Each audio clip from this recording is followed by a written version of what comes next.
పైసా పైసా పైసా డబ్బు కోసం ఉద్యోగం ద్వారా వస్తున్న వేతనం సరిపోదని అక్రమార్జనకు పాల్పడుతున్నారు. అదే కోవకు చెందిన వ్యక్తి నిజామాబాద్ మున్సిపల్ కార్పొరేషన్ లో ఇన్ఛార్జ్ రెవెన్యూ అధికారిగా పనిచేసే దాసరి నరేందర్ భాగవతం. అసలు మున్సిపల్ పాలకవర్గం ఏం చేస్తోంది? పాలకవర్గంను తన ఆధీనంలోకి తీసుకొని ఆడిన నాటకంలో దాసరి నరేందర్ కీలుబొమ్మ అయ్యారు. కోట్లలో ఆస్తులున్నా స్వంత ఇల్లు లేదని అద్దె ఇంట్లో జీవనం సాగిస్తూ అందరినీ నమ్మించాడు. ఇటీవల బైపాస్ రోడ్డులోని భూభాగోతం కాస్త బెడిసికొట్టి ఏసీబీకి ఫిర్యాదు అందిందా అని భావిస్తున్నారు. నిజామాబాద్ మున్సిపల్లో 25 సంవత్సరాలుగా పాతుకుపోయిన నరేందర్ భాగవతం ఎంత చెప్పినా తక్కువే. గుట్టల కొద్దీ నోట్ల కట్టలు, తులాల కొద్దీ బంగారు నగలు, ఇంకా బినామీ పేర్లపై ఉన్న ఆస్తులెన్నో అని అనుమానం వ్యక్తం చేస్తున్నారు ఇందూరు జనం. నోట్ల కట్టలు లెక్కింపు చేపట్టిన అధికారులు సైతం ఆశ్చర్యానికి లోనయ్యారంటే నరేందర్ నీ మాయ ఎంత గొప్పదయ్యా. అవినీతికి కేర్ ఆఫ్ గా నిజామాబాద్ మున్సిపల్ కార్పొరేషన్ కార్యాలయం అడ్డాగా మారింది అనడానికి అందులో పనిచేసే దాసరి నరేందర్ భాగోతం ఉదాహరణ. తెలంగాణ ఏర్పడ్డ అనంతరం 2 టర్ముల బారస పాలకవర్గం ఏర్పడింది. పాలకవర్గం కార్యాలయంపై అజమాయిషీ లేకపోవడం ఇందుకు ఒక కారణం కావచ్చు. ఎవ్వరికి వారే తన పరిధిలో ఎంత దొరికితే అంత దోచుకుంటున్నారు అన్న ఆరోపణలు ఉన్నాయి. ఒక ఇంటి నిర్మాణం జరపాలంటే టౌన్ ప్లానింగ్ విభాగంలో ఇస్తున్న నిర్మాణాలకు, ఇస్తున్న పర్మిషన్లకు లంచాలే అని ప్రజలు ఆరోపిస్తున్నారు. ఓ కార్పొరేటర్ కు అడిగిన డబ్బులు ఇవ్వలేదని అప్పటి ఎమ్మెల్యేచే అధికారులపై ఒత్తిడి తెప్పించి బిల్డింగ్ కూల్చిన ఘనతన నిజామాబాద్ కార్పొరేషన్ అధికారులది. నాగారం పరిధిలో అక్రమ భూ కబ్జాలకు పాల్పడింది పాలకవర్గంకు చెందిన వారితే. అప్పుడున్న ఎమ్మెల్యే అండదండలతో రెచ్చిపోయారు ప్రస్తుత పాలకవర్గ సభ్యులు.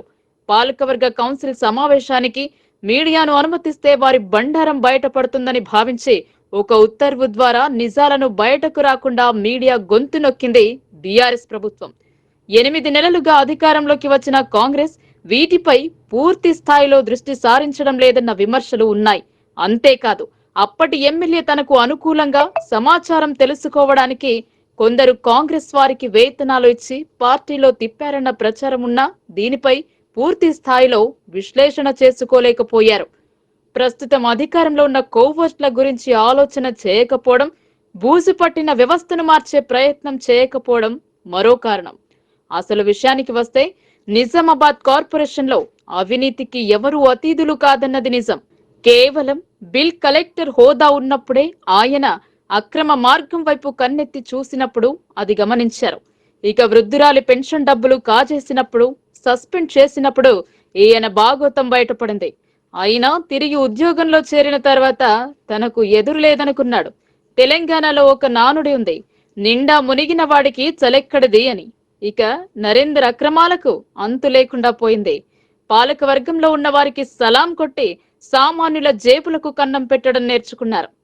అనతి కాలంలో కోట్ల రూపాయల ఆస్తులను కూడగట్టుకున్నారంటే ఆయన వెనుక ఉన్న అంత బలమైన శక్తి మున్సిపల్ పాలకవర్గానిది. పాలకవర్గం వారు తప్పు చేస్తే దాన్ని సరిదిద్ది అంతకు 2 దోపిడీకి పాల్పడ్డాడని సమాచారం. తీరా చూస్తే నరేందర్ మంచి బాలుడు అని ప్రచారం. దీన్ని క్యాష్ చేసుకున్న దాసరి నరేందర్ కు నిజామాబాద్ లో 2 ఇండ్లు, పెద్ద బజారులో ఒక కమర్షియల్ కాంప్లెక్స్ ఉన్న అద్దె ఇంట్లో జీవనం వెళ్లదీస్తున్నా అనే కోణంలో జనాన్ని నమ్మించాడు.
అంతేకాకుండా రూరల్ మండలంలో 6 ఎకరాల వ్యవసాయ భూమి, ఖరీదైన ఓపెన్ ఫ్లాట్లు ఉన్నాయి.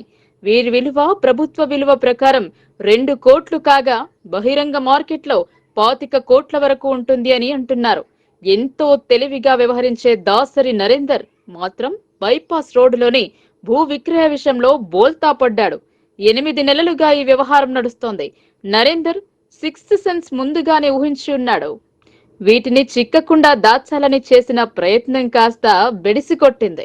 చివరకు అడ్డంగా ఏసీబీ ఎదుట బుక్కయ్యాడు. కమిషనర్ ఎవరు అయినా సరే తనకున్న రాజకీయ పలుకుబడితో వారిని లోవర్చుకోవడం, అక్రమాలు చేయడం పనిగా పెట్టుకున్నాడు.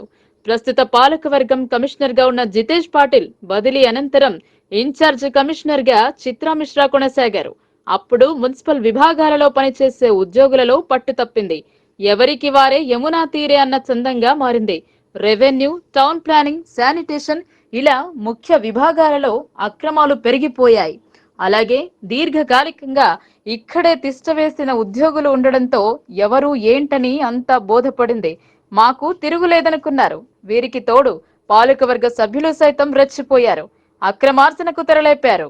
మొన్న జరిగిన ఉద్యోగుల బదిలీలలో పలువురు బదిలీ అయినా మరికొందరికి ఇక్కడే ఉంచారు. మున్సిపాలిటీకి ఆదాయాన్ని సమకూర్చే ఎల్ఆర్ఎస్ లో కూడా అలసత్వం ప్రదర్శిస్తున్నారు. ఫైలు ఎందుకు కదలదంటే అందులో కవర్ ఉండాల్సిందేనట.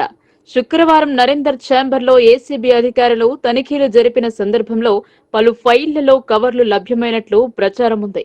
ప్రస్తుతానికి ఒక్క నరేందర్ బలయ్యి రాష్ట్రం మొత్తంలో రికార్డు సాధించాడు. మరికొన్ని శాఖలలో సైతం ఇదే రీతిలో అక్రమాలు జరుగుతున్నాయని, అందుకే ఎక్కడ పడితే అక్కడ ఎలాంటి అనుమతులు లేకుండా భవనాల నిర్మాణాలు జరుగుతున్నాయని కొందరు అంటున్నారు.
అలాగే పాలకవర్గం కూడా రెండు దొందే అనే రీతిలో వ్యవహరించడం కూడా ఉద్యోగులకు కలిసి వస్తున్న అంశంగా భావిస్తున్నారు.